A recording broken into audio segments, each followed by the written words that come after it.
तो नंबर 14 चल रहा है, इलेक्ट्रोमैग्नेटिज्म एंड इलेक्ट्रोमैग्नेटिज्म। हम आज एक नया टॉपिक शुरू करेंगे, मैंने बोला, और वो है इलेक्ट्रोमैग्नेटिक इंडक्शन। यह आज का हमारा टॉपिक है। तो इससे रिलेटेड जो टॉपिक्स है वो हमें डिस्कस करना है। थोड़ा आवाज़ में प्रॉब्लम है, अगेन मैं बोल रहा हूँ, थोड़ा सा गला ख़राब हुआ है, लेकिन फिर भी आप ध्यान से लेक्चर को सुनो। तो इलेक्ट्रोमैग्नेटिक इंडक्शन को मैंने बोला पढ़ने के लिए एक दफ़ा हमें रिवीजन करना पड़ेगा। अभी तक जो हम काम कर रहे थे, जो टॉपिक हम डिस्कस कर रहे थे, उसी से रिलेटेड क्या डिस्कस कर रहे थे अभी तक। हमने बोला भाई अगर किसी वायर में से करंट पास हो रहा हो तो उसके अराउंड मैग्नेटिक फील्ड क्रिएट होता है, यानी करंट मैग्नेटिक फील्ड क्रिएट कर सकता है। और ये चीज़ हमने इस एक्सपेरिमेंट में प्रूफ करके दिखाया था कि इस एक्सपेरिमेंट में एक वायर है, जब इसमें से करंट पास होता है तो आप देखते हैं कि ये जो मैग्नेट है ये डिफ्लेक्शन शो करता है, यानी मैग्नेट पे फोर्स लगता है। इसका मतलब है करंट की वजह से इसके अराउंड मैग्नेटिक फील्ड क्रिएट हुआ है, तभी तो इस मैग्नेट पे फोर्स लग रहा है। इस चीज़ को हम देखते हैं, जैसे देख चुके हैं पहले, एक दफा फिर देखते हैं। ये देखो यहाँ पे आप देख रहे हैं कि अभी इसमें से करंट पास हो रहा है वायर में से, तो इसके अराउंड मैग्नेटिक फील्ड क्रिएट हुआ, वो मैग्नेटिक फील्ड इस मैग्नेट पे फोर्स लगा। तो इन शॉर्ट इस एक्सपेरिमेंट से प्रूफ हुआ था कि जो मैग्नेट है, जो करंट है, करंट वो मैग्नेटिक फील्ड क्रिएट कर सकता है। अब साइंटिस्ट ने ये सोचा कि भाई इसका रिवर्स नहीं हो सकता, यानी अगर करंट जो है मैग्नेटिक फील्ड क्रिएट कर सकता है तो क्या मैग्नेटिक फील्ड करंट क्रिएट नहीं कर सकता।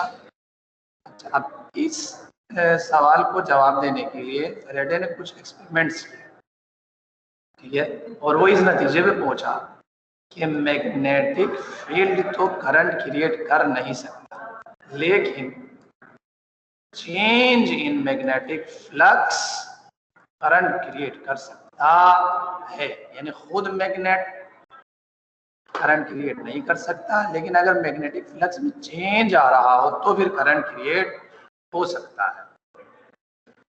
ये उसने कैसे कहा, उसने एक एक्सपेरिमेंट किया था, उसकी बेस पे वो इस नतीजे पे पहुंचा। उस एक्सपेरिमेंट में ये हुआ था, अभी मैं आपको दिखा दूंगा, लेकिन उससे पहले थोड़ा बता दूं। उसने एक मैग्नेट लिया, ये अब उस मैग्नेट की वजह से यहाँ पर मैग्नेटिक फोर्स मौजूद होंगे पूरे एरिया में।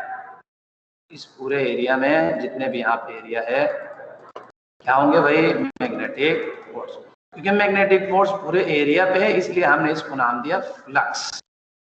आपको पता है फ्लक्स का मतलब यानी पूरे एरिया में जो मैग्नेटिक, और उसको हमने फाई से शो किया, ठीक है।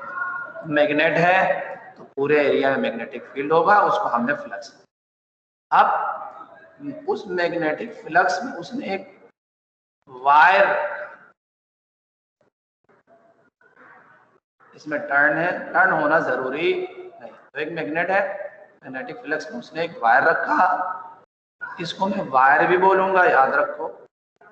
इसको कभी मैं कंडक्टर नाम दूंगा, इसको कभी मैं कॉइल नाम दूंगा।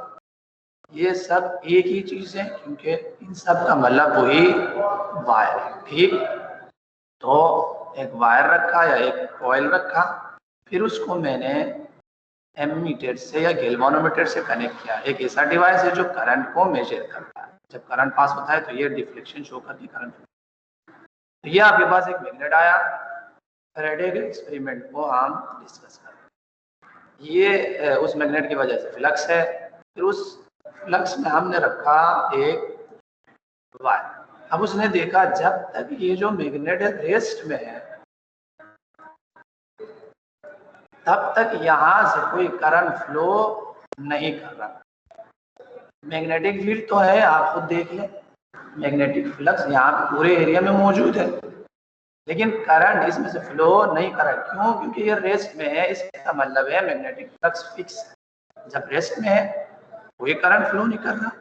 रेस्ट का मतलब यानी जब मैग्नेटिक फ्लक्स फिक्स है तो कोई करंट फ्लो नहीं कर रहा। जैसे इसने मैग्नेट को हिलाया, फॉर एग्जाम्पल इसको दूर कर दिया, इससे दूर कर दिया, तो उसने देखा कि ये जो है गैल्वानोमीटर है, ये डिफ्लेक्शन, जब आप दूर कर रहे हो, जब आप दूर कर, इसका मतलब है मैग्नेटिक फ्लक्स कम हो रहा है। जैसे मैग्नेटिक फ्लक्स कम हुआ उसमें से करंट फ्लो हुआ। इसका मतलब ये हुआ कि मैग्नेटिक फ्लक्स चेंज हो तो फिर करंट क्रिएट हो सकता है। बात क्लियर हो गई? जब रेस्ट में है तो मैग्नेटिक फ्लक्स फिक्स है, कोई करंट नहीं है, लेकिन जब ये मूव करता है तो मैग्नेटिक फ्लक्स की वैल्यू में चेंज आती है, तो फिर करंट फ्लो कर रहा होता है। यानी चेंज इन मैग्नेटिक फ्लक्स क्या करता है भाई? करंट क्रिएट करता है। इस फिनोमेना को कहते हैं इलेक्ट्रोमैग्नेटिक इंडक्शन, और ये फैराडे ने डिस्कवर किया। अब ये जो मैंने अभी बता दिया थ्योरी आपको, इसको हम प्रैक्टिकली देखें। कैसे देखेंगे भाई? देखो यहाँ पे वायर्स है या कॉइल्स है, वायर्स है जो कि सर्कुलर फॉर्म, ठीक, यहाँ पर भी है, यहाँ पर भी है, यहाँ और मैग्नेट भी है। एक वायर है, दो मैग्नेट है, उस मैग्नेट की वजह से मैग्नेटिक फ्लक्स होगा यहाँ पे, है यानी पूरे एरिया में मैग्नेटिक फोर्स। तो मैग्नेट है और वायर भी है। अब इन वायर्स को या कॉइल को आपने एम मीटर से कनेक्ट किया है ताकि अगर करंट फ्लो हो तो इसकी डिफ्लेक्शन से पता चले। अब यहाँ पर वही होगा जो अभी मैंने इसमें थ्योरी में बता दिया था, वो आपको दिखा। जब तक ये मैग्नेट जो है रेस्ट में है कोई करंट फ्लो नहीं करेगा, लेकिन जैसे मैग्नेट मूव करे यानी फ्लक्स चेंज हो जाता है तब इसमें करंट पास होता है। अब आप खुद देख रहे हैं इस चीज को, ये देखो, हमने देखा, ये देखो, अभी ये रेस्ट में ऑलमोस्ट, तो देखो ये जो है कोई डिफ्लेक्शन शो नहीं करे। जैसे इसने निकाला आपने देखा कि दूर कर दिया, तो आपने देखा कि इसमें से करंट पास हो। दोबारा देखो चीज, अभी आया तो डिफ्लेक्शन शो, अब रेस्ट में है ऑलमोस्ट तो कोई डिफ्लेक्शन शो नहीं कर रहा। आप देखो निकालेगा, इसको दूर करेगा, जैसे इसको दूर करेगा दोबारा डिफ्लेक्शन शो। इसका मतलब है करीब करने या दूर करने से करंट पास होता है। करीब करने का मतलब यानी फ्लक्स इंक्रीज हो रहा है, दूर करने का मतलब फ्लक्स डिक्रीज हो रहा है, यानी फ्लक्स के चेंज होने से करंट क्रिएट हो सकता है। लेकिन जब रेस्ट में यानी फ्लक्स फिक्स है तो कोई करंट फ्लो नहीं करता। इसको कहते हैं इलेक्ट्रोमैग्नेटिक इंडक्शन, और इसको डिस्कवर किया था फैराडे। तो मैं यूं लिख सकता हूं, इलेक्ट्रोमैग्नेटिक इंडक्शन क्या है सर? इलेक्ट्रोमैग्नेटिक इंडक्शन है generation of current due to change in magnetic flux. याद रखो, चेंज होना जरूरी है, तब जाके हमने एक्सपेरिमेंट में देखा करंट फ्लो। ठीक, अब इलेक्ट्रोमैग्नेटिक इंडक्शन आपकी समझ में आ गया। अब मैं एक दो कॉन्सेप्ट यहाँ पे इससे रिलेटेड डिस्कस करूंगा, फिर आगे बढ़ते हैं। एक तो आपने कहा फ्लक्स, क्योंकि पूरे एरिया में मैग्नेटिक फील्ड है, ठीक। आपने कहा जब फ्लक्स को हम फाई से शो करते हैं और उसका साइन है ये। हमने देखा कि जब फ्लक्स में चेंज आता है तो फिर क्या होता है? एम मीटर डिफ्लेक्शन शो करता है, इसका मतलब है करंट पास होता है। फ्लक्स की डेफिनेशन आपको पता है, करंट की डेफिनेशन भी आपको पता है, रेट ऑफ चार्ज। अब जब करंट फ्लो कर रहा है तो एक और चीज भी हमारे जहन में आ जाती है, वो ये है कि जब वायर में से करंट पास हो रहा है, करंट है फ्लो ऑफ चार्ज, यानी चार्ज एक पॉइंट से दूसरे पॉइंट पे जा रहा है। तो अगर चार्ज एक पॉइंट से दूसरे पॉइंट पे जा रहा है, इसका मतलब है चार्ज को एनर्जी मिल रही है। फ्लक्स के चेंज होने से चार्ज को क्या मिल रही है? एनर्जी, तभी तो यह मूव कर रहा है। उस एनर्जी को जो हर एक चार्ज को मिलती है उसको हम नाम देते हैं ई एम एफ। एक नया कॉन्सेप्ट मैंने डिफाइन किया, क्या है भाई? हम ये बोल रहे हैं फ्लक्स के चेंज होने से करंट फ्लो कर रहा है।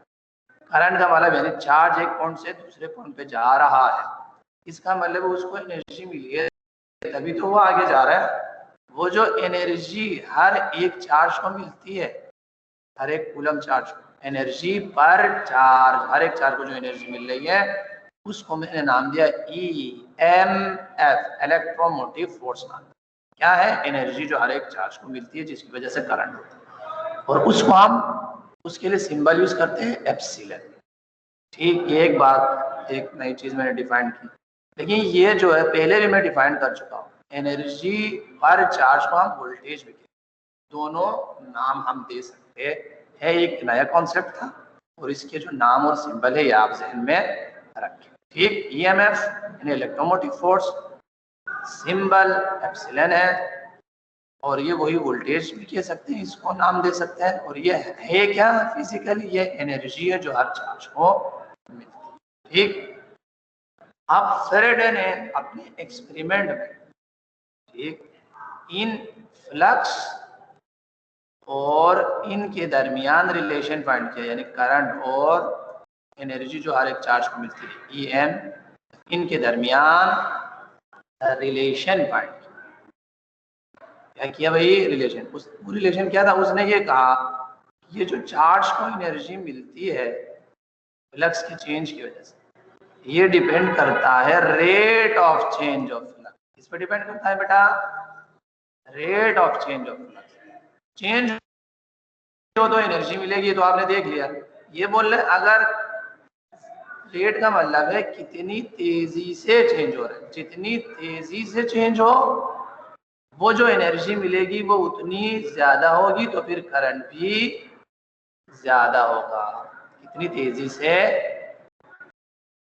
चेंज हो रहा है। मिसाल के तौर पर आप यहाँ पे मैग्नेट रखा हुआ है तो मैग्नेटिक फ्लक्स है, और यहाँ पे आपने कॉइल रखा हुआ है। ठीक, अगर आप इसको आराम से इसके करीब कर दें तो आप फ्लक्स को चेंज कर रहे हैं, लेकिन आराम से चेंज कर रहे हैं, तो ई की वैल्यू कम होगी, एप्सिलॉन यानी एनर्जी कम मिलेगी और करंट भी कम होगी।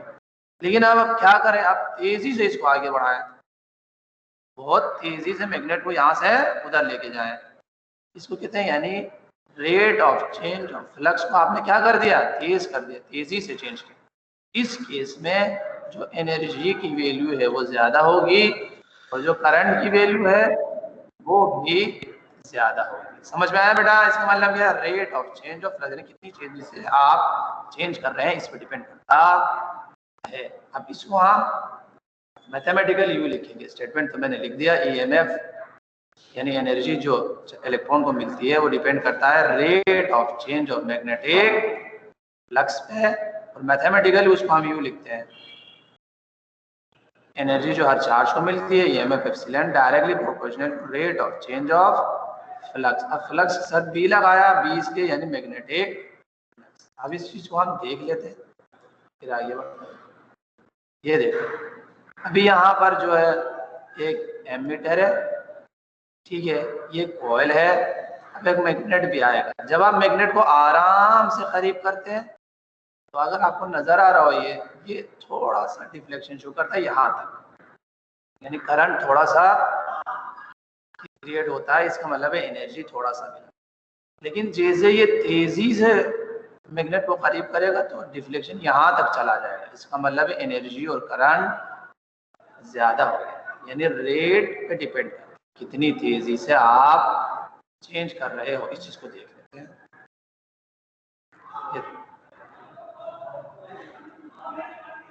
पहले ये आराम से करेगा, देख लो यहां तक चला जाएगा,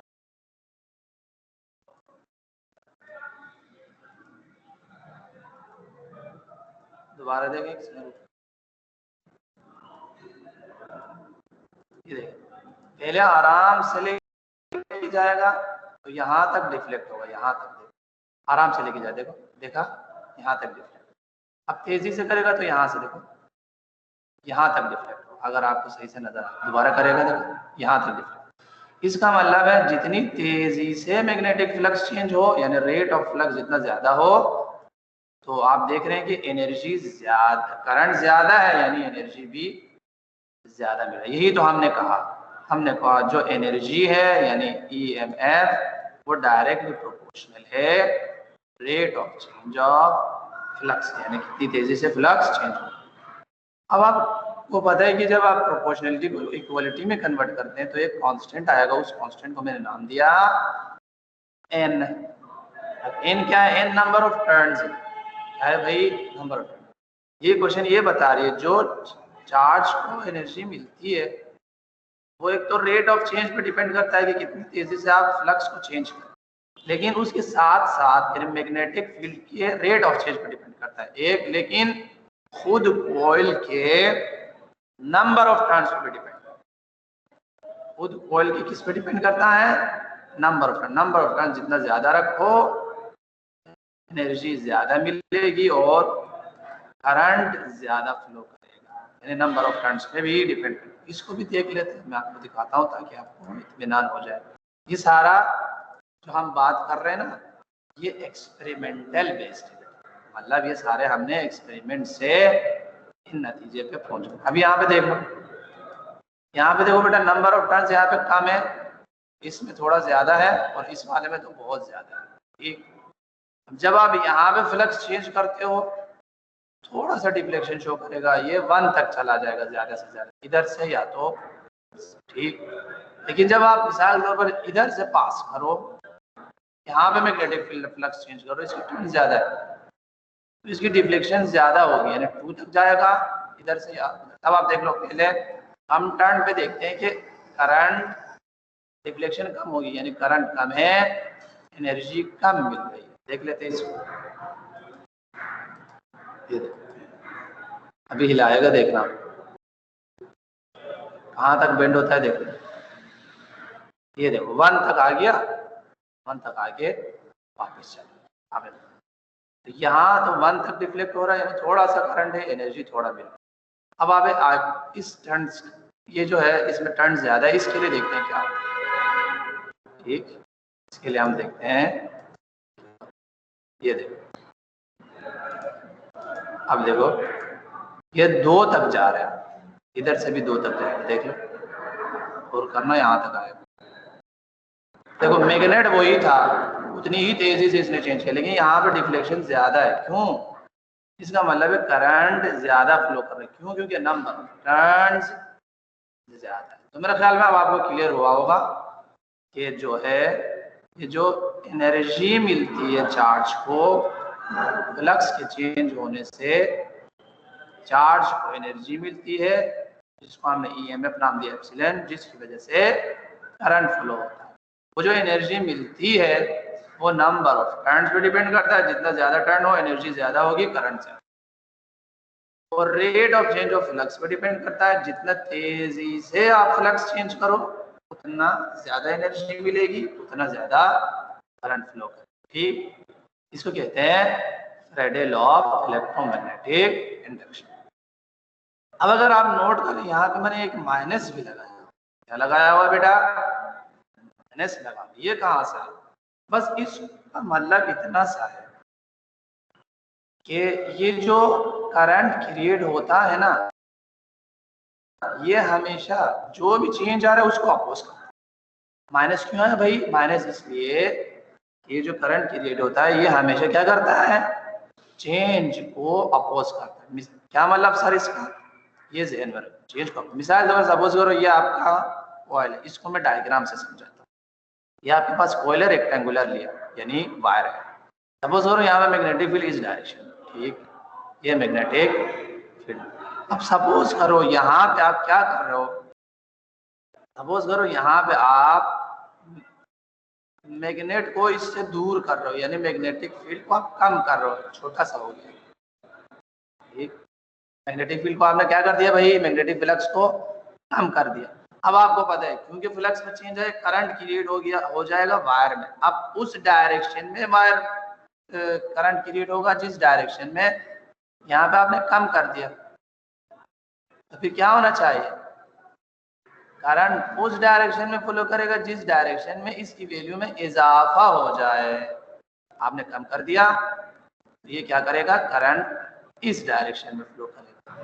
जब इस डायरेक्शन में फ्लो करेगा तो जितना आपने कम कर दिया उतना ये बढ़ा देगा और जो है कमी को पूरा करेगा। समझ में आ गई बेटा?